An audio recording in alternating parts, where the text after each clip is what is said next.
Assalamualaikum warahmatullahi wabarakatuh. Selamat malam teman-teman.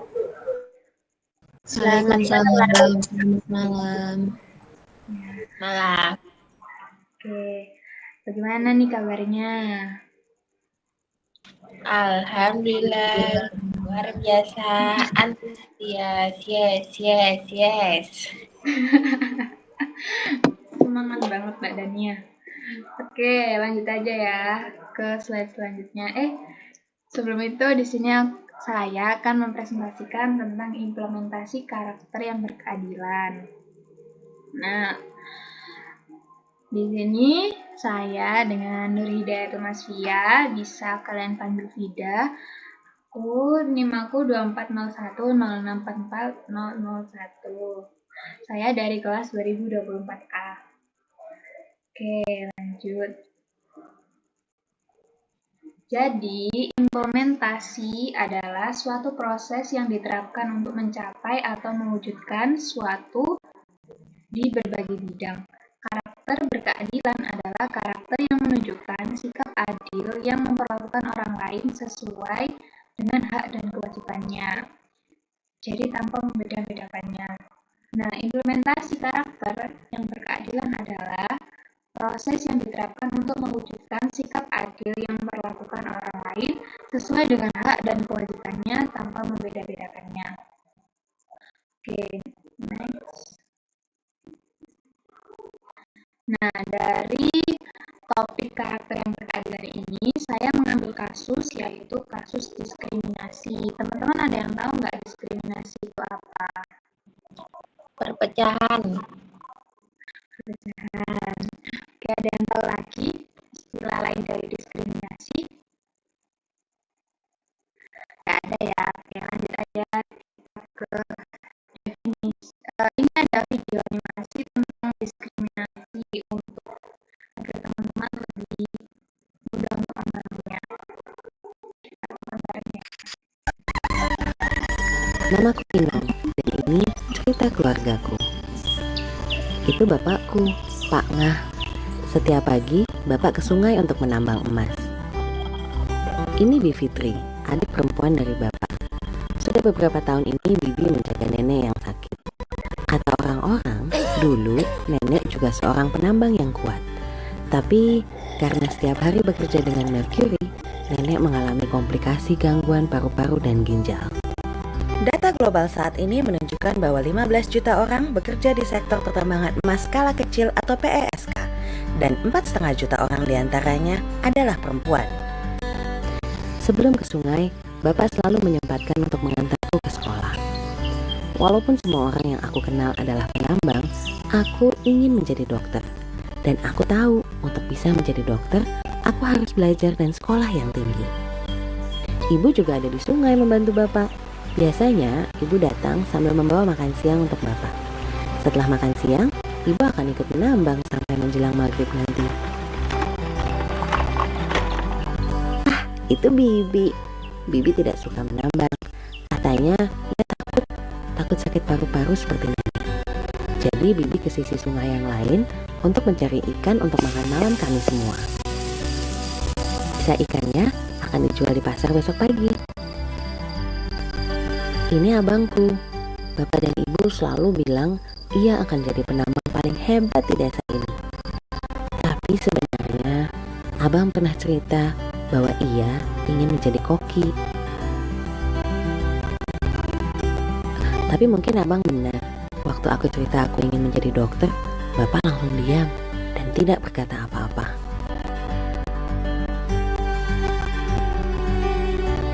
Perempuan dan laki-laki seringkali terikat pandangan umum masyarakat mengenai peran perempuan dan laki-laki yang berasal dari norma budaya dan sosial. Peran perempuan sebagai ibu rumah tangga dan laki-laki sebagai pencari nafkah misalnya, seringkali membatasi baik perempuan maupun laki-laki dalam memenuhi potensi dirinya. Pelekatan peran seperti ini adalah akar dari diskriminasi gender. Aku, ibu, bibi gak pernah ikut rapat desa, kecuali kalau kami datang untuk membawa penganan. Ibuku sangat luar biasa. Setiap hari ibu masak ke pasar, membersihkan rumah, membantu bapak, dan masih sempat mendampingi belajar setiap malam. Kegiatan di rumah tangga biasanya tidak terdistribusi secara merata antara anggota laki-laki dan perempuan. Anggota perempuan biasanya terbebani dengan pekerjaan baik dalam kegiatan produktif maupun reproduksi, yang sebagian besar tidak bernilai ekonomi. Tapi, sekeras apapun keluargaku bekerja, sulit untuk memenuhi kebutuhan keluarga dengan hasil tambang, untuk makan dan membeli obat nenek.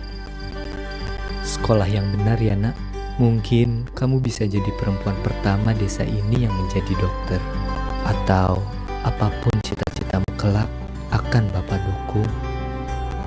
Jika kesetaraan gender sudah terlaksana di dalam keluarga, maka akan tercipta rasa saling menghargai sehingga menghasilkan keadilan bagi seluruh anggota dan mendukung peningkatan ekonomi keluarga serta tercapainya kesejahteraan dalam keluarga.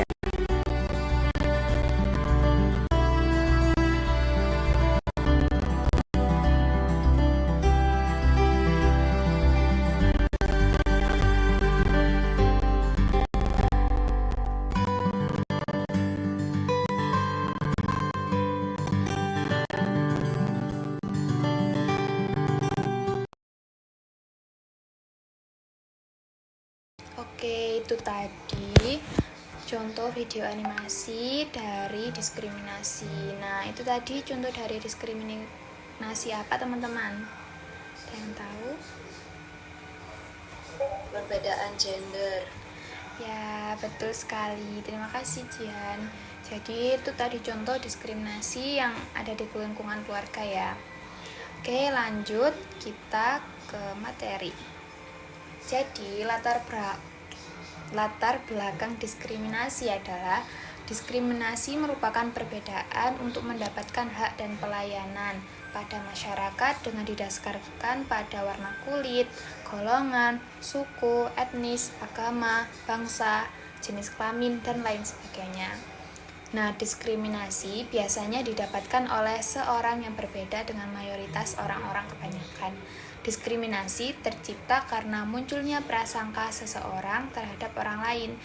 Nah, prasangka tersebut kemudian menjurus menjadi perbedaan.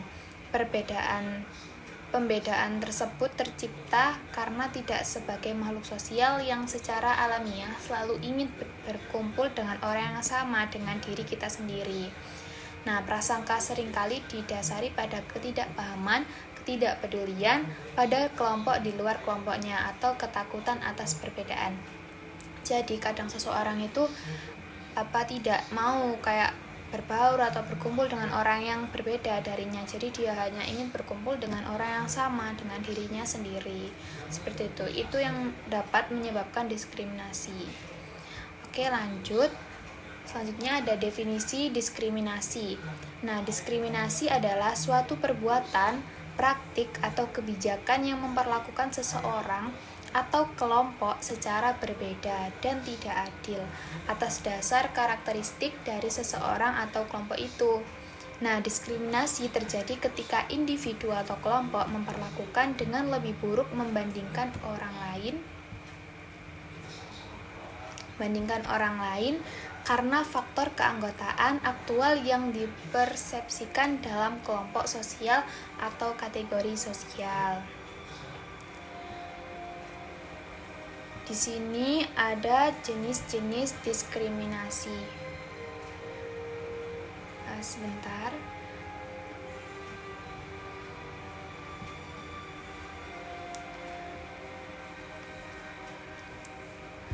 Nah, di sini ada jenis-jenis diskriminasi.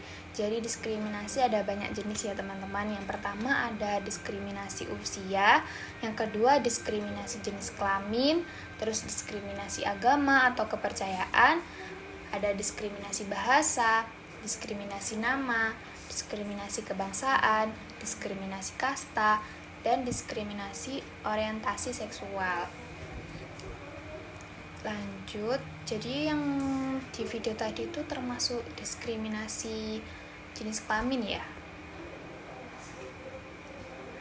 Oke, lanjut kita ke pertanyaan pemantik dan tanya jawab. Jadi ini ada pertanyaan dari saya. Jadi teman-teman kalau ada yang tahu jawabannya bisa ikut coba menjawab ya. Yang pertama ada pertanyaan, apa peran media dalam membentuk pandangan masyarakat terhadap diskriminasi? Yang kedua, bagaimana diskriminasi mempengaruhi kelompok minoritas dalam konteks pendidikan dan pekerjaan? Yang ketiga, apa saja langkah yang bisa diambil individu untuk melawan diskriminasi di lingkungan sekitar mereka? Oke, ini ada yang bisa menjawab atau bisa menyampaikan jawabannya. Oke, ada Vanessa. Silakan. Ini mau menjawab secara di room chat apa langsung diumumkan? Oh ya, oke. Lewat chat ya. Dania juga mau menjawab tadi.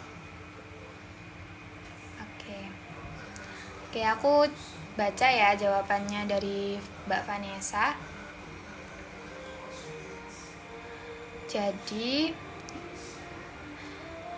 ya, media berperan sebagai membentuk opini publik. Media dapat membentuk opini publik tentang suatu isu.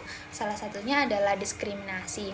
Selain membentuk opini publik, diskriminasi dapat meningkatkan kesadaran masyarakat tentang diskriminasi, mendorong toleransi, dan juga dapat mempromosikan kesetaraan.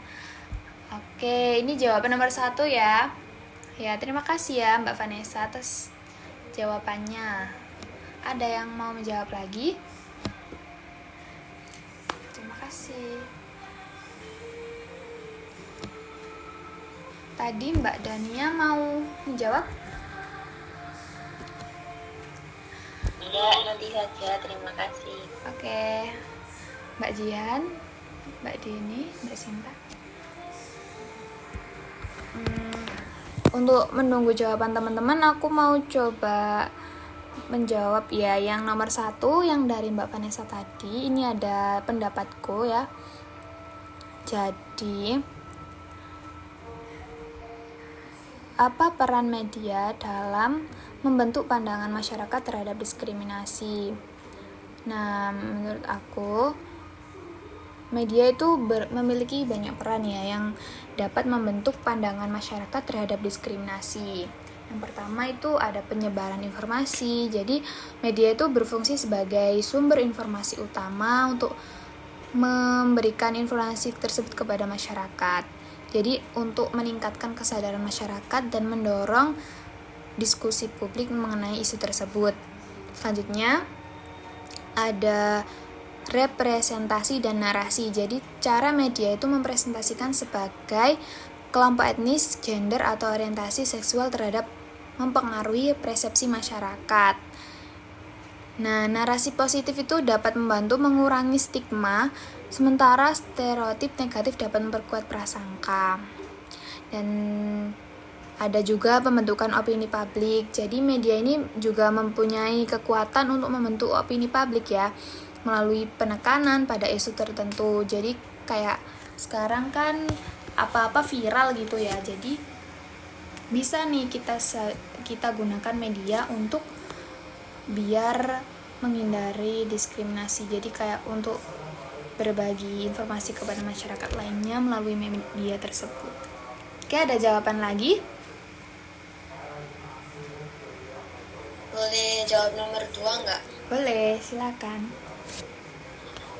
Bagaimana diskriminasi mempengaruhi kelompok minoritas dalam konteks pendidikan dan pekerjaan?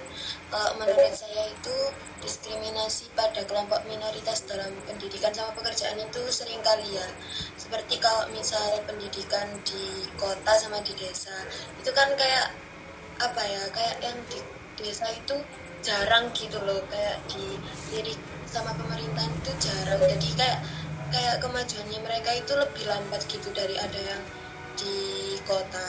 Terus kalau misalnya pekerjaan itu, kalau kita sebagai guru itu kayak misalnya guru honorer sama guru kayak yang PNS sama yang ASN kayak gitu kan sering kali diskriminasi itu kayak digaji gitu loh. Kenapa kok guru honorer itu sering kali gajinya itu lebih rendah gitu daripada guru yang PNS kayak gitu-gitu.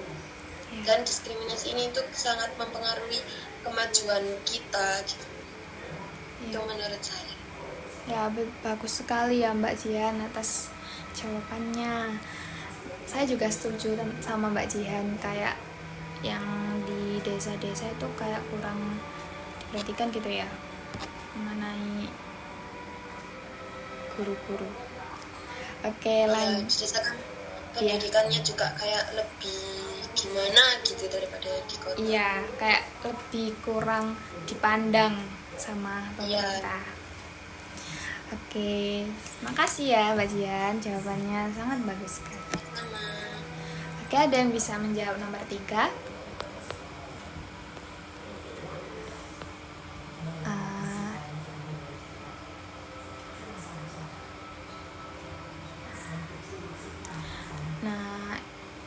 Aku juga mau nambahin yang nomor 2 ya. Jadi kayak kan betul ya, yang di desa kan kayak kurang diperhatikan gitu. Jadi kayak kelompok minoritas, termasuk minoritas. Jadi dalam konteks pendidikan, nah itu biasanya ada juga kayak aksesnya terbatas. Kayak kelompok minoritas ini contohnya yang di desa itu sering menghadapi kesulitan dalam mengakses pendidikannya itu, agar menjadi pendidikan yang berkualitas. Nah, sekolah di daerah itu kurang juga mengenai dana, fasilitas yang kurang juga, dan kurangnya juga guru yang berkualitas di desa-desa. Seperti itu. Yang nomor 3, apakah ada yang mau menjawab? Ini untuk mempersingkat waktu, aku aja yang mencoba menjawab. Jadi apa saja langkah yang bisa diambil individu untuk melawan diskriminasi di lingkungan sekitar mereka? Jadi ada beberapa langkah yang dapat kita ambil sebagai individu untuk melawan diskriminasi yang ada di lingkungan sekitar kita. Yaitu yang pertama, kita harus meningkatkan kesadaran diri. Jadi kita itu penting untuk meningkatkan kesadaran diri kita sendiri dulu ya mengenai diskriminasi tersebut. Nah, kita harus paham mengenai dari kita sendiri gitu, untuk menjadi lebih sadar dan memperbaiki sikap dan perilaku kita terhadap diskriminasi di lingkungan kita. Yang kedua adalah mengedukasi diri dan juga orang lain kalau bisa.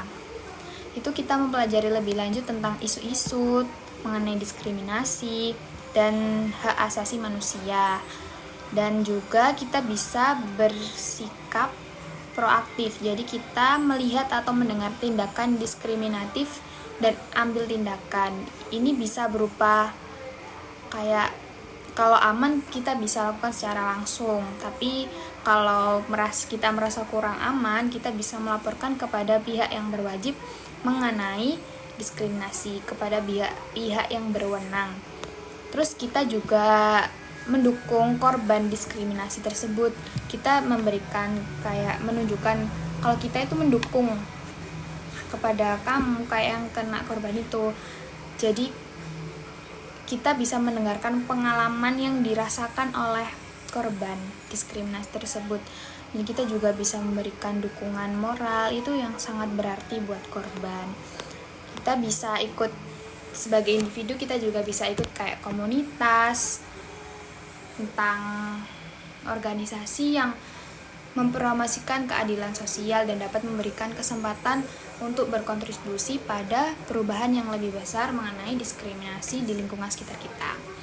Oke, itu aja jawaban aku dari nomor 3. Nah, di sini ada yang mau menambahkan nomor 3? Baik, sepertinya nggak ada ya. Nah, ini kita lanjut aja ke sesi tanya jawab.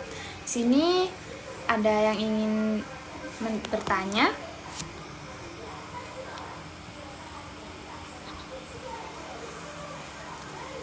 Oke, Mbak Dini, silakan bertanya. Baik, terima kasih atas kesempatan. Jadi yang ingin saya tanyakan adalah bagaimana jika implementasi karakter itu berhasil, tapi tidak mewujudkan dan tidak ada yang diinginkan. Nah, cara kita tuh gimana caranya itu biar implementasinya itu bisa menjaga injak berkomunikasi yang begitu. Terima kasih. Ya, terima kasih ya. Ini aku tampung dulu pertanyaannya. Oke, selanjutnya dari Mbak Dania. Silakan. Baik, saya izin bertanya, apa yang menjadi pemicu terjadinya diskriminasi di lingkungan kuliahan? Kan kita kan sebagai maba nih, sebagai mahasiswa. Nah, apa sih yang menjadi faktor pemicu terjadinya diskriminasi dan bagaimana cara mengatasi agar angka diskriminasi tersebut menurun, terus apa cara penanggulangannya? Terima kasih. Terima kasih Mbak Dania dan Mbak Dini atas pertanyaannya. Langsung saja aku mau menjawab mengenai pertanyaannya Mbak Dini ya. Jadi, bagaimana jika implementasi karakter sudah diterapkan tetapi tidak memwujudkan dan tidak ada hasil yang diinginkan?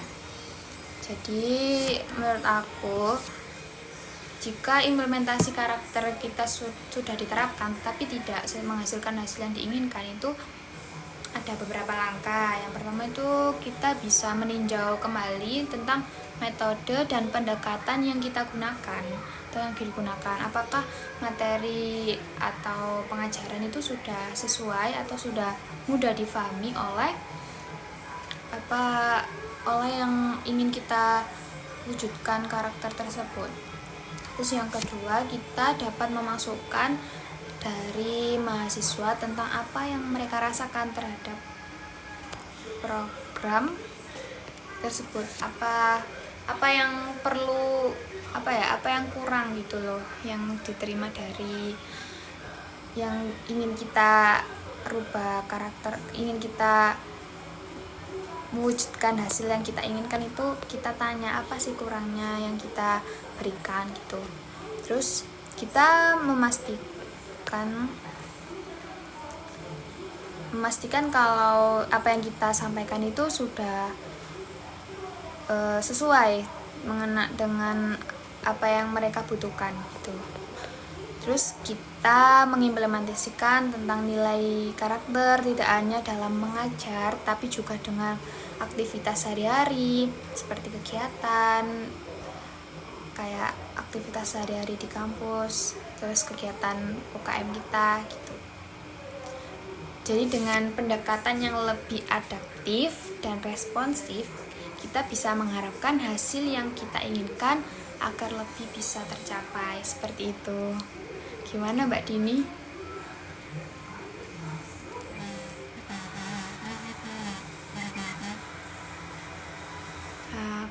Gak kedengeran ya suaranya.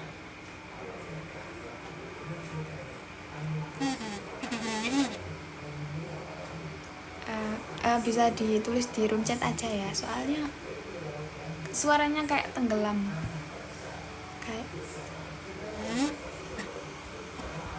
Oke, aku lanjut ke pertanyaan Mbak Dania ya.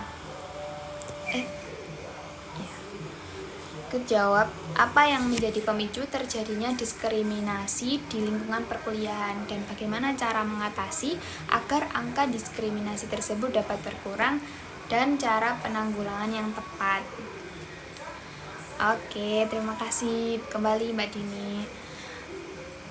Oke, untuk yang pertama, yang memicu terjadinya diskriminasi di lingkungan perkuliahan itu biasanya melalui pemikiran yang mengeneralisasi kelompok tertentu dapat memicu perilaku yang tidak adil. Jadi kayak pemikiran kelompok atau individu itu sendiri yang memicu dapat kayak jadi tidak korban itu menerima tidak adil gitu loh, kayak gitu. Yang kedua adalah perbedaan latar belakang. Jadi biasanya orang yang melakukan diskriminasi itu karena tidak sama latar belakangnya dengan yang korbannya gitu. Jadi kayak seperti beda ras, beda gender, beda agama, atau status sosial lainnya itu dapat menjadi sumber diskriminasi perbedaan tersebut. Yang ketiga adalah kurangnya kesadaran dari individu atau kelompok tersebut. Jadi kayak kurang pemahaman, kurang edukasi tentang keragaman yang ada di kampus. Dan kayak jadi itu pentingnya edukasi ya kepada individu atau kelompok. Yang kedua, selanjutnya untuk mengatasi atau mengurangi angka diskriminasi. Jadi menurut saya kita bisa mengambil yang pertama itu edukasi. Jadi penting banget edukasi untuk mahasiswa-mahasiswa agar mereka tahu diskriminasi itu seperti ini, terus dapat mengakibatkan seperti ini, seperti itu. Dan kita juga bisa mengadakan pelatihan tentang keragaman dan inklusi untuk mahasiswa dan juga dosen juga bisa. Selanjutnya kita menerapkan kebijakan anti diskriminasi yang jelas dan tegas di lingkungan kampus. Jadi kampus itu harus menegakkan itu, menegakkan kebijakan tentang anti diskriminasi. Selanjutnya kita memberikan dukungan untuk korban diskriminasi tersebut agar menciptakan suasana yang aman bagi korban diskriminasi jadi kayak korban itu merasa aman untuk melaporkan kejadian yang dia dapatkan gitu. Jadi dia mendapatkan dukungan dari kita. Jadi itu dapat mengatasi atau mengurangi angka diskriminasi. Selanjutnya udah ya. Nah, itu tadi juga termasuk penanggulangan. Jadi dengan pendekatan tadi itu kita mengharapkan lingkungan perkuliahan itu bisa menjadi lebih inklusif dan adil bagi semua mahasiswa. Seperti itu. Gimana Mbak Dania? Apakah sudah menjawab?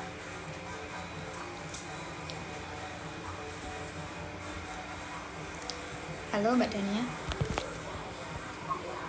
Ya, sudah puas. Terima kasih Mbak Nur Hidayatul atas jawabannya.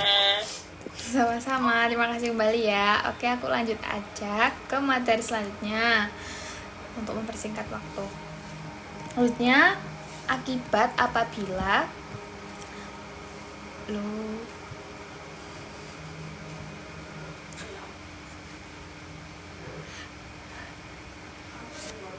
sebentar ya teman-teman, salah pencet. Selanjutnya, akibat apabila masalah diskriminasi tidak mendapat solusi. Jadi yang pertama itu terjadinya perpecahan sosial. Yang kedua, berdampak pada kesehatan mental, berdampak pada kesehatan fisik, melanggar peraturan HAM, terus hilangnya simpati pada sesama. Jadi seperti yang sudah kita bahas tadi ya, jadi kayak diskriminasi itu berdampak banget sama korbannya. Jadi perlu banget untuk edukasi agar tidak banyak orang merasakan diskriminasi. Selanjutnya, tawaran solusi kasus diskriminasi. Nah, ini termasuk tawaran dari kita sebagai mahasiswa itu dapat menawarkan beberapa solusi dalam mengatasi diskriminasi di masyarakat. Yang pertama, itu lagi-lagi edukasi dan kesadaran. Jadi edukasi itu sangat penting ya teman-teman untuk orang yang masih awam tentang diskriminasi. Seperti contoh mengadakan program edukasi seperti workshop, seminar tentang dampak diskriminasi atau pengertiannya. Selanjutnya adalah kampanye sosial. Jadi menerapkan kampanye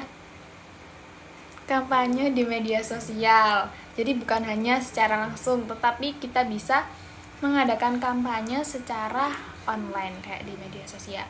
Selanjutnya ada kolaborasi dengan organisasi. Jadi bekerja sama dengan organisasi di masyarakat untuk mencegah diskriminasi.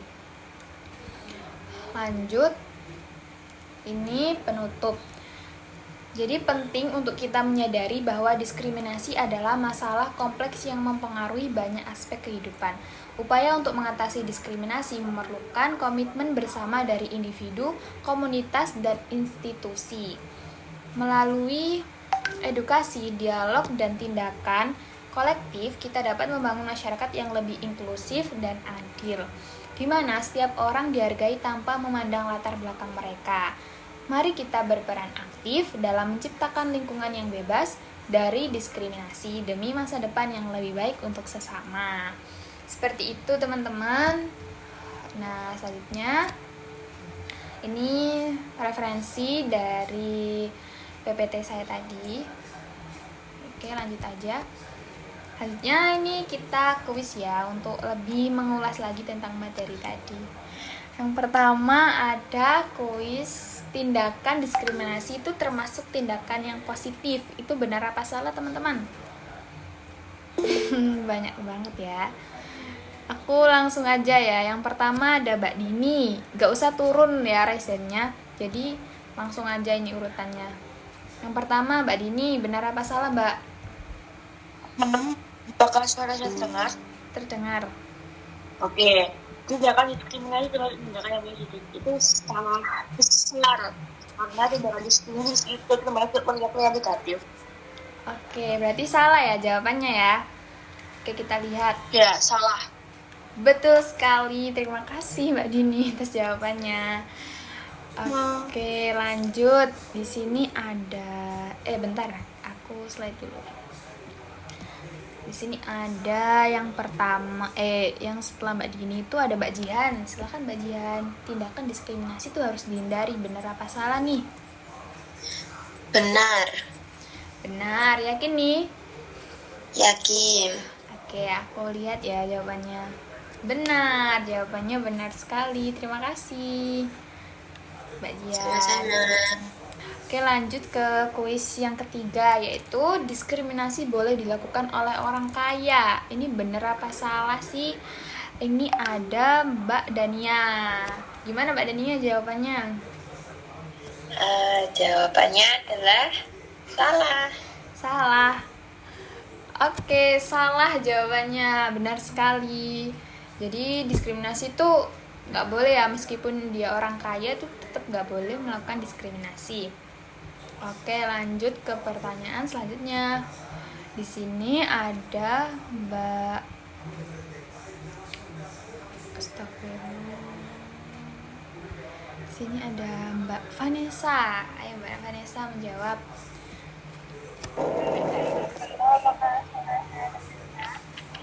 Terdengar.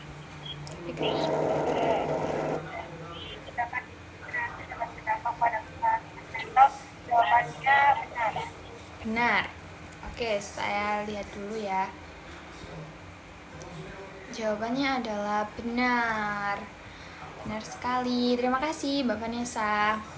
Nah, ini terakhir ada pertanyaan dari di sini yang terakhir ada Mbak Sinta. Silakan Mbak Sinta untuk menjawab. Tidak ada solusi untuk kasus diskriminasi. Jawabannya adalah salah. Salah, yakin nih salah. Solusinya. Oke, berarti ada solusinya ya. Kita lihat. Betul sekali, jawabannya adalah salah. Jadi ada solusi untuk menyelesaikan diskriminasi. Oke. Sekian teman-teman. Terima kasih atas partisipasinya yang sangat bagus sekali. Sekian dari saya, kurang lebihnya mohon maaf. Assalamualaikum warahmatullahi wabarakatuh. Waalaikumsalam warahmatullahi wabarakatuh.